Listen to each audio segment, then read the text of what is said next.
Tyler Boudreau is a 12-year veteran of the Marine Corps Infantry and author of Packing Inferno, The Unmaking of a Marine, a book which I've read cover to cover. Thanks for coming in today. Sure, thanks for having me. So when did you originally join the military? I enlisted out of high school at 18 years old in 1989. What made you join then?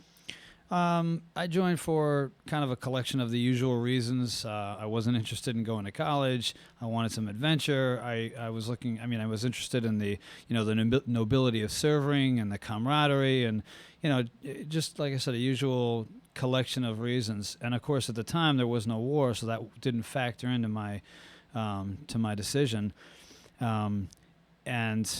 At that time we were still in that Cold War mode, and the idea of the enemy was the Soviet Union and the regiments of tanks that they had, and et cetera, et cetera. So when I envisioned conflict, that was that's what my imagination conjured. And what were your first, 2, 3, 4 years like?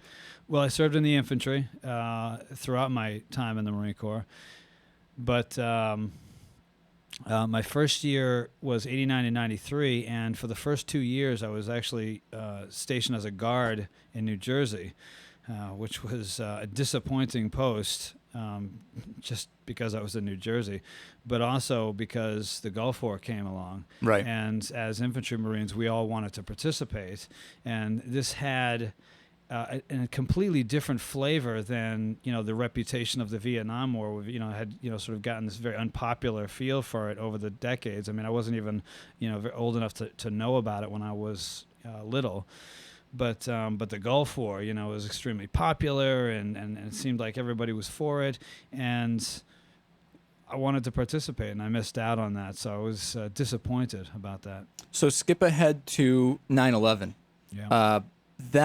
Was that the time at which being in the military, and you have kind of a longer period where we can discuss this than some of the people that joined after 9/11 to kind of observe. Yeah. Did things change at that point within the military? Well, let me tell you about what I go through personally. In summary, I get out of the military as my enlisted time, and I go to college, and I join the ROTC. What year is an that? Officer. This is from 93 to 97. Okay. And this is in an officer accession program. And during that time, there is Somalia and there's Yugoslavia, both actions of which I've missed. And then I go back to the infantry as an officer, and from about 98 to 2000, and the world is all quiet, and I start to think of myself as the world's greatest peacekeeper, because every time they put a rifle in my hands, there's no war. I can't, and as the years go by and I gain seniority and I gain time in, and everybody else is sort of getting their combat experience, for me this has become a real social and professional pressure. Why aren't you going to war? It's almost like I'm avoiding it, and of course it's just not like that. But but separate from the pressure being put on you from outside and the questions, were you personally disappointed? Sure, You were? absolutely, yeah. I mean, I was disappointed because that was the culture I was in. I mean, it wasn't like I was living back in in Western Mass. I was in the Marine Corps Infantry, and this is what we do. We're warriors, and we want to, get a chance to test our mettle. This is what most Marines want. Of course, and this is the sort of the dichotomy that civilians a lot of times don't get. I mean, and part of us is saying, well, no, of course we don't want war in general, but then again, this part of us is like, well, we're warriors. We want to fight. We want to, have a chance. And that, goes, sort of swells in me over the years. And when you ask about 9/11, I was ready to go. All this was, of course I was upset about the Trade Center, and the other attacks, as many Americans were, but also it triggered this, like, okay, here's my impetus for war. So what's the first thing? I mean, where were you when you found out what happened? I was training recruits at boot camp, Marine Corps boot camp in San Diego. And somebody comes up to you. So that there it was 5:45 in the morning. Is that right? When it actually happened, 8:45 a.m. Eastern. I was off that day, so I was asleep. And actually, my wife had called me and said, turn on the television. And so, right away I see it. I go crazy. I cut my hair and, go into work that day, even though I was off, and go see my recruits and tell them what's happening, because they don't have access to news and whatnot. So, And then, of course, very close thereafter, we invade Afghanistan, and I'm on the depot, missing out again. And why does that? I mean, was it a planned thing?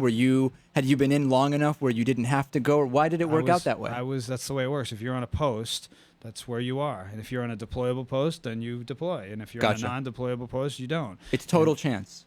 For you, it happened to be that's where you were at the time. Total chance. So and an unfortunate chance from my point of view at the time. So, and now I'm training recruits. These are young guys just come in. They've been in for 3 months and they're shipping off. And there's part of me that's jealous. I'm like, oh, these guys, these young guys have been for 4 months and they're going. And here I am 10 years and still not, where's my chance? Right. And, so there's this growing pressure.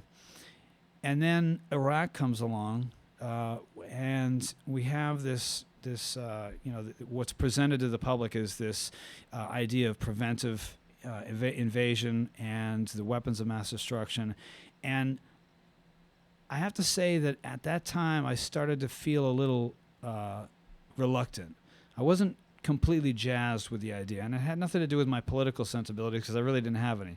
I was apolitical and didn't pay much attention. You had been in the military from the time at which many people just begin to start thinking about politics. So in a sense, your entire experience was not seen as a Republican, a conservative, a liberal. You were in the military. Yeah, and I think that that's very common. I mean, people attribute conservatism to the military, and culturally speaking, that's probably accurate. But politically, my experience was that guys were just generally apolitical because I think that they viewed their service as like, this is my role. This is what I do politically. Yeah. And, I can't go taking one side or the other. My role is to follow orders. Yeah, and right. So it's easy to just kind of put it to the background. So what happens with me is I feel this kind of reluctance about Iraq, and it was on the basis of my service as a Marine. I said, this just doesn't feel Marine to me. We don't attack people, do we? Like, I always thought of myself as one defending something, standing up for those who couldn't. But this idea of attacking, I was having difficulty reconciling that.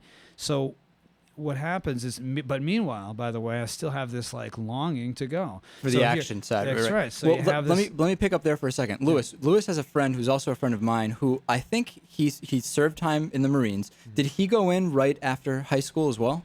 Yes. What's your sense of him politically? I mean, I know now he voted for Obama, for example. I think he somewhat identifies as a liberal, but did he have the same kind of experience where it wasn't about politics? He was just in the military? I'm not really sure. I think he probably had a similar experience. He grew up in what I'm assuming is a liberal household. Right. And for the most part anyway.